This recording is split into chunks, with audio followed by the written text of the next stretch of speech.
ओवैसी पाकिस्तानचा नापाक चेहरा जगापुढे मांडणार आहेत। ओवैसींच्या ग्रुपमध्ये कोण कोण आहेत ते आपण पाहूया।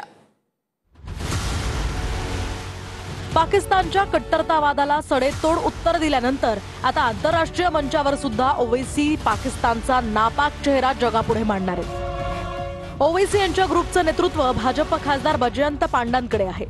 या ग्रुपमध्ये निशिकांत दुबे, रेखा शर्मा, गुलाम नबी आझाद, सतनाम सिंह सिंधू यांचाही समावेश असणार आहे। ओवैसींचा हा group Britain, France, Belgium, Germany, Italy आणि डेन्मार्क या देशांचा दौरा करणार आहे। या दौऱ्यात पाकिस्तानातनं कसा दहशतवाद पोसला जातो याची माहिती साऱ्या जगापुढे भारताचे हे खासदार मांडणार आहेत। नाराज असलेले राष्ट्रवादीचे ज्येष्ठ नेते छगन भुजबळ यांचा अखेर राज्याच्या मंत्रिमंडळामध्ये कमबॅक झाले। छगन भुजबळ यांनी मंत्रिपदाची शपथ घेतली। यावेळी मुख्यमंत्री देवेंद्र फडणवीस, उपमुख्यमंत्री एकनाथ शिंदे, अजित पवार उपस्थित होते। मी छगन चंद्रकांत भुजबळ। राष्ट्रवादी काँग्रेसच्या छगन भुजबळांनी मंत्रिपदाची शपथ घेतली आहे। कायद्याद्वारे स्थापित झाले आहे अशा भारताच्या संविधानाबद्दल मी खरी श्रद्धा व निष्ठा बाळगेन। फडणवीसांच्या कॅबिनेटमध्ये भुजबळांना अन्न आणि नागरी पुरवठा हे खातं मिळण्याची शक्यता आहे।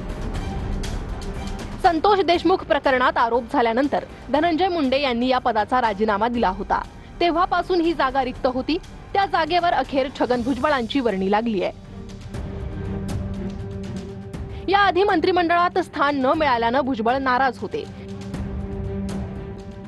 जहां नहीं चैना वहां नहीं रहना असं म्हणत त्यांनी नाराजी बोलूनही दाखवली होती। पण आता मंत्रिपद मिळाल्यानं त्यांची नाराजी दूर झाली आहे। पक्षात राहून संघर्ष होणार की पक्षाच्या बाहेर? मग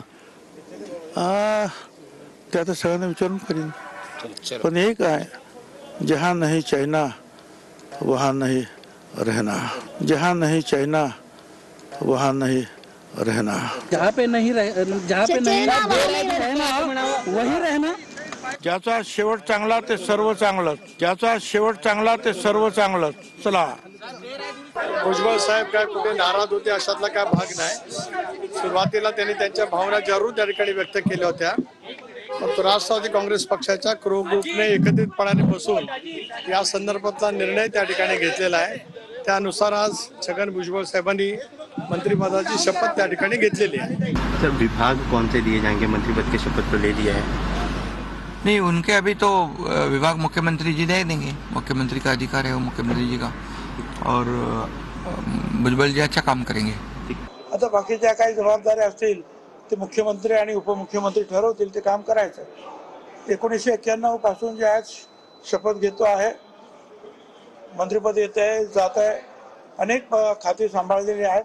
असं जे काही खातं मला मिळेल त्याप्रमाणे आपण निश्चितपणे काम करू। भुजबळांच्या शपथविधीनंतर त्यांच्या समर्थकांनी राज्यातल्या विविध ठिकाणी जल्लोष केलाय।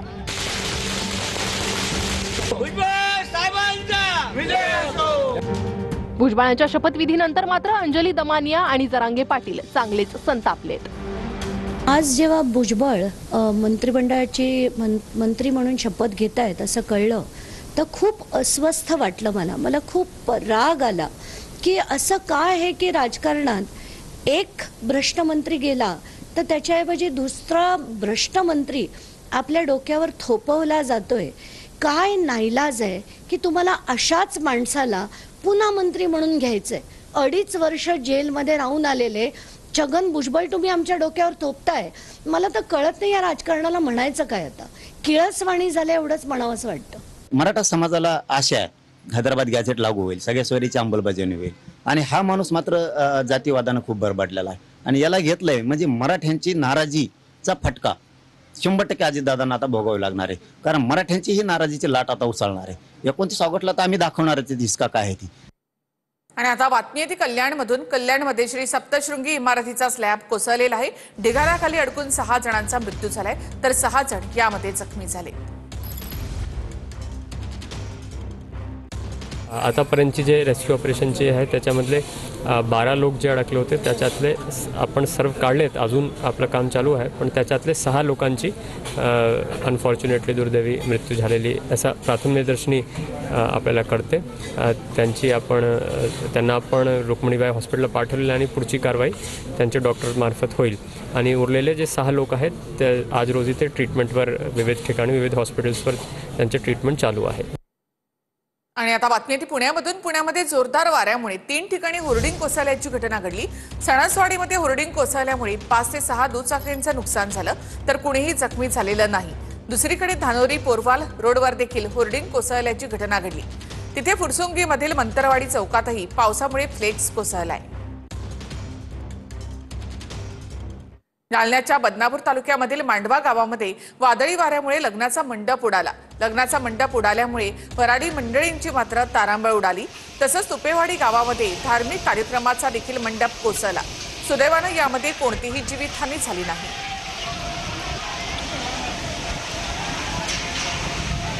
तर बंगळुरूच्या चमराजपेठ नगरमध्ये मोठं झाड कोसळलेलं आहे. जेसीबी आणि गाडीवर झाड कोसळल्याची ही दृश्य सीसीटीव्हीमध्ये कैद झाली. बंगळुरूमध्ये जोरदार पावसामुळे काही ठिकाणी पाणीही साचलेलं आहे.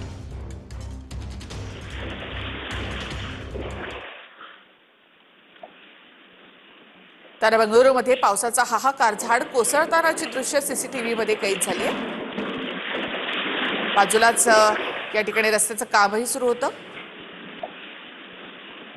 आणि सांगली जिल्ह्यामध्ये दुपारपासून सध्या धुवाधार पाऊस बरसतोय. सांगली, मिरज, शिराळा, इस्लामपूर या ठिकाणी वादळी वाऱ्यासह जोरदार पावसानं हजेरी लावली आहे. अनेक ठिकाणी विजांच्या कडकडाटासह पाऊस झालेला आहे आणि या पावसामुळे शेतीचं देखील मोठ्या प्रमाणामध्ये नुकसान झालंय.